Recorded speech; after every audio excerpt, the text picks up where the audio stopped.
తెలుగు వారికి తాజా సమాచారం అందించడానికి తొలి అడుగు వేస్తున్న న్యూస్1 తెలుగు ఛానల్ కు స్వాగతం. అన్నమయ్య జిల్లా ఇన్ఛార్జ్ మంత్రి జనార్దన్ రెడ్డి ఎదుటే కొట్టుకున్న టీడీపీ ఇరువర్గాలు.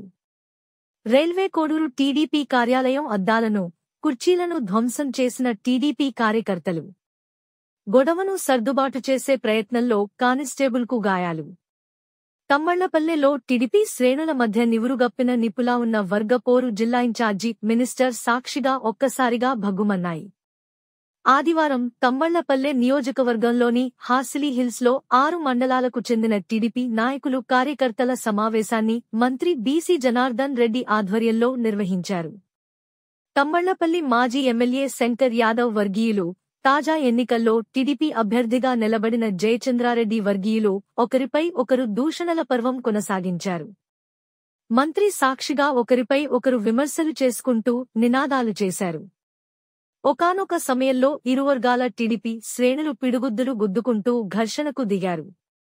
మంత్రి ఎదుట ఇదంతా జరగడంతో పోలీసులు అప్రమత్తమై ఇరువర్గాలను చెదరగొట్టారు. ఈ హఠాత్ పరిమాణానికి ఖిన్నుడైన మంత్రి బీసీ జనార్దన్ రెడ్డి, జిల్లా టీడీపీ అధ్యక్షులు చమర్ది జగన్మోహన్ రాజు అక్కడి నుంచి వెళ్లిపోయారు. ఇదిలా ఉండగా ఇదే రోజున మదనపల్లి టీడీపీ శ్రేణుల సమావేశం నిర్వహించాల్సి ఉండగా ఇక్కడ కూడా వర్గ విభేదాలతో గొడవలు పడే ఆస్కారం ఉందని ఇంటెలిజెన్స్ సమాచారంతో మదనపల్లిలో మంత్రి పర్యటన రద్దు చేసుకుని రాయచోటికి వెళ్లిపోయారు.